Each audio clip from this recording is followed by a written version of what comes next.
مساء الفل على عيونكم، عاملين ايه؟ يا رب تكونوا بخير. اللهم صل وسلم وبارك على سيدنا محمد. طبعا معاكم نورة من قناة يوميات واكلات نورة. طبعا كلنا عارفين بقى ان اللحمة غليت، وصلت ما شاء الله 400 جنيه. وكيلو الفراخ وصل تقريبا 100 جنيه او 95 جنيه.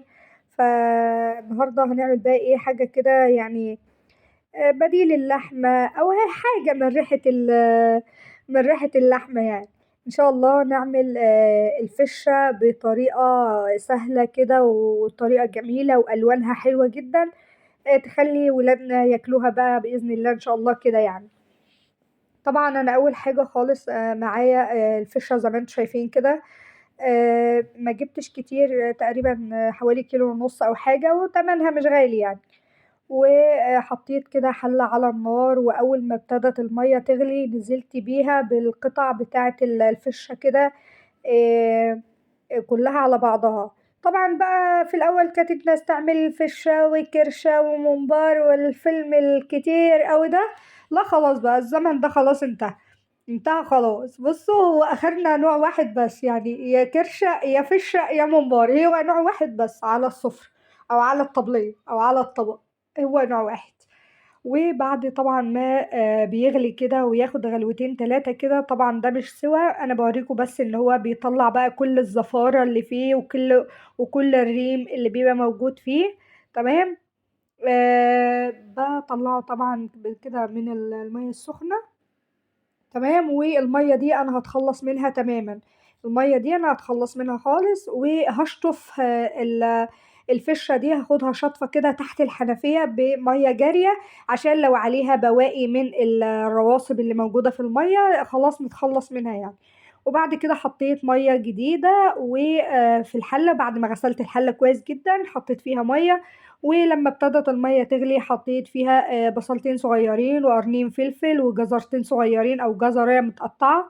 وحطيت فيها كمان ورقتين لورا، وحطيت فيها توابل، معلقة صغيرة من توابل اللحمة، معلقة صغيرة من الفلفل. وحطيت فيها كمان معلقتين كده من الملح. وحطيت ايه تاني، اللهم صل على النبي، اللي هو العيدان اللي هي القرنفل. حطيت حوالي 4 عيدان من القرنفل وحبيتين من الحبهان. وحطيت بقى الفشة اللي انا غسلتها تحت مية جارية، حطيتها في المية بقى عشان تكمل سواها، وهسيبها بقى وانساها شوية كده.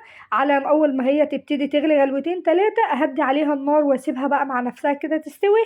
تمام. ولما استوت كانت طلعت معايا. طبعا هي عشان هما بيبقوا مالينها مية، وهما بيجيبوها بيحطوا فيها خرطوم كده، فبيملوها مية بطريقة رهيبة يعني. بصوا، مش عارفة ليه بيحطوا فيها مية، يعني بيجيبوا فيها جزء كده زي الزور كده، لأن هي تقريبا بتبقى الرئة. الفشة دي اللي هي الرئة، فبيبقى فيها حتة زي الزور كده، فبيحطوا فيها الخرطوم فبيملوها مية، فبتيجي تحطيها على الميزانة فبتوزن كتير جدا. ومتهيألك ان الحتة كبيرة قوي، وهي اصلا بتيجي تستوي تلاقيها ما فيهاش اساسا. يعني ممكن تجيب 2 3 كيلو يصفوا معاكي على كيلو ونص او كيلو. تمام.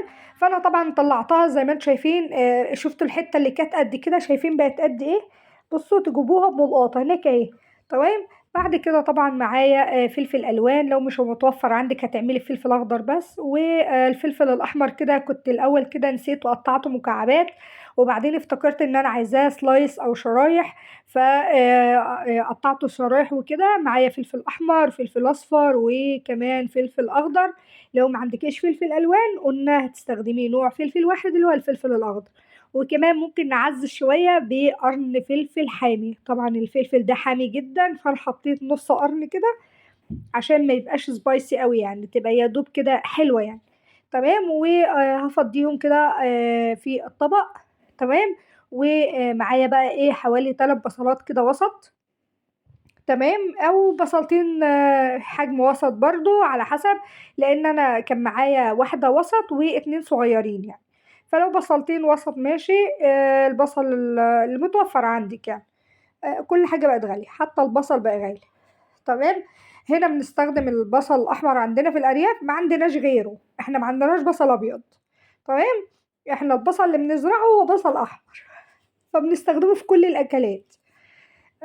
تمام، فبقطعه برضو شرايح زي ما انتم شايفين كده. وبعدين كده يبقى احنا كده خلصنا كمية الخضار اللي هنحطها على الفشة. اي نعم الخضار كتير. آه انا اولا عايزه اكتر الكميه، ثانيا احنا بناكل الخضار اكتر ما يعني ممكن الولاد ما يرضوش ياكلوا دي الفشه، فاحنا بياكلوا الخضار ومش عارفه كده يعني. تمام. بعد كده بجيب الفشه كده واقطعها شرايح زي ما انتم شايفين كده. تمام، ده بعد ما استوت وخدت السوا بتاعها بقطعها شرايح. شايفين الحته اللي كانت قد كده صفت على ايه؟ مفيش، لانهم اصلا آه، بيملوها ميه. تمام، فبيبقى الحجم قدامك كبير، بس هي ما شاء الله يعني اول ما خلاص بتستوي بتتخلص من الميه اللي جواها فبتكش. زي ما انتم شايفين بكملها بقى بوريكم اهوت الشرايح. مش شرايح صغيره، هي يعتبر كبيره حلوه يعني. تمام، وبقطعها شرايح كده عشان تتوه كده في الخضار اللي احنا عاملينه، كمية الخضار والولاد يرضوا ياكلوها، وحاجة كده بديل للحم. روفان اللي مغلبانا في كل الفيديوهات بتطلع تقعد على الرخامة.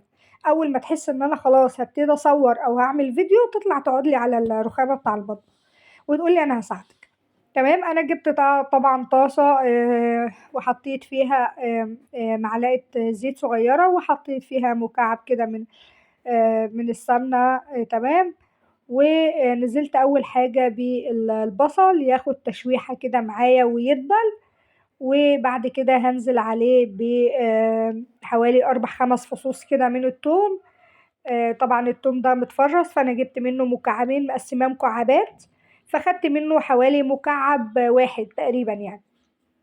تمام، وبشوحه كده مع البصل، وبعد كده ما ياخد تشويحة ويدبل مش يحمر، يدبل كده بنزل عليه طبعا بباقي الخضار معايا اللي هو الفلفل الالوان، وبرده ياخد معايا تشويحة حلوة كده. تمام. الطماطم بقى الشرايح مش هنحطها دلوقتي، احنا هننزل بالفشة الاول بالقطعة اللي احنا عاملينها ونقلبها تاخد بقى ايه شوية كده صدمة حلوة، لان الطماطم انتوا عارفين ان هي ما بتاخدش سوا. وبعد كده هتبل الكلام ده كله بشوية ملح، شوية فلفل، معلقة صغيرة من الكزبرة، وكمان معلقة صغيرة من البابريكا. تمام. ناقص ايه؟ ناقص البابريكا، احطها دلوقتي اهي. تمام، واقلب كل ده مع بعضه. الطماطم نسيت اقول لكم ان احنا ما جبتهالكوش وانا بقطعها، بنشيل القلب بتاع الطماطم بنعينه نستخدمه بقى في صلصة محشي، في تقلية بتاعة خضار، بتاعة طبيخ، بتاع بسلة، بتاع حاجة، بنعينه في كيس او بنفرمه في الخلاط وبنعينه. تمام. هنا ما بناخدش غير اللحم بس اللي بره بتاعة الطماطمايه، عشان ما تسرطش ميه على الاكلة بتاعتنا، فما تبقاش حلوة وما يبقاش طعمها حلو. احنا بناخد اللحم بس بتاع الطماطم، اما القلب بنركنه على جنب. تمام، بنديلها تقلبتين تلاتة كده، وما نسيبش الطماطم تستوي قوي، بتبقى صحيحة زي ما انتم شايفين كده عشان يبقى لها طعم حلو جدا، يا دوبك خدت الصدمة كده والطعم. وكده انا فضيته في طبق، وبألف هنا وشفا للي اكل. و طعمها حلو جدا، وهو اي حاجة كده ايه بديل للحمة.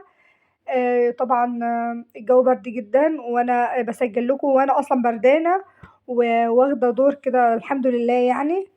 الحمد لله الدور مش عايز يسيبني، هو ماسك فيها من اول الشتاء وحالف ما يسيبنا الا لما الصيف يجي. تمام، شايفين شكلها الخضار تحفه جدا، بيتكلم عن نفسه. الشرايح لها لمعه حلوه، طعمها حلو، متبله كويس. ان شاء الله تعجبكم وتنولوا رضاكم. ولو عجبكم الفيديو ما تنسوش تحطوا لي لايك، بالله عليكم تحطوا لايك، ليه بتسمعوا من غير اللايك؟ واشوفكم في فيديو جديد.